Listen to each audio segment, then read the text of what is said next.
2025 मध्ये ग्रामपंचायत किंजवडे अंतर्गत आम्ही जिल्हा परिषद प्राथमिक शाळा 8 शाळा या उपक्रमामध्ये सहभागी झालेल्या होत्या आणि त्यामध्ये विद्यार्थ्यांनी आणि पालकांचा योग्य सहकार्य घेऊन आणि जवळजवळ 60 विद्यार्थी सहभागी झालेले होते। त्यामध्ये रानभाज्याचे अळंबी असू दे, काटली असू दे किंवा आपले गावठी बाजारामध्ये कुळीत वगैरे जे पौष्टिक धान्य आहेत त्या धान्याचा सुद्धा इथे विद्यार्थ्यांनी त्याच्यामध्ये ते समावेश केलेला होता आणि पालकांची सुद्धा त्यांच्यामध्ये मेहनत आहे आणि गिराईकाची संख्या पण सकाळपासून आतापर्यंत भरपूर होती आणि भरपूर खरेदी केलेली आणि त्याच्यामधून विद्यार्थ्यांना व्यावहारिक ज्ञान आणि तसेच आपल्या आरोग्यासाठी ज्या चांगल्या गोष्टी आहेत त्या स्वीकारण्यासाठी आपल्या ग्रामपंचायतीने हे आयोजित केलेल्या कार्यक्रमामध्ये सर्व शिक्षकांनी सहभाग घेऊन आणि ग्रामपंचायतीला आमच्या जिल्हा परिषद प्राथमिक शाळेच्या वतीने त्यांना धन्यवाद देतो।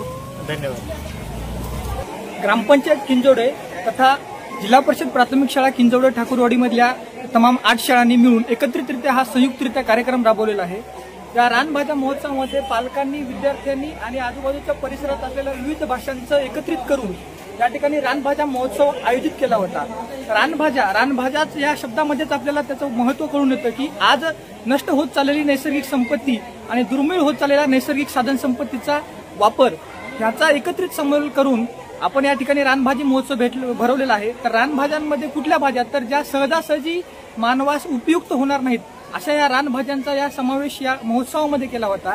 आपण नियमित खाण्यात येणारे जे खाद्यपदार्थ असतील यामध्ये प्रचंड प्रमाणावरती रासायनिक पदार्थाचा आणि पेस्टिसाइड्सचा वापर केलेला आहे। त्यामुळे होणारी आरोग्याची झीज आणि होणारं आरोग्याचं नुकसान भरून काढण्यासाठी आपल्याला नियमितपणे रानभाज्या खाणे महत्त्व आहे। तर या रानभाज्या महोत्सवामध्ये जे जंगली वनस्पती असतील किंवा जी वेगवेगळी पदार्थ असतील यांचं विद्यार्थ्यांनी एकत्रित करून हा महोत्सव भरलेला आहे। तर या महोत्सवामध्ये किंजवडे गावातील ग्रामस्थांनी भरभरून प्रतिसाद दिलेला आहे। धन्यवाद।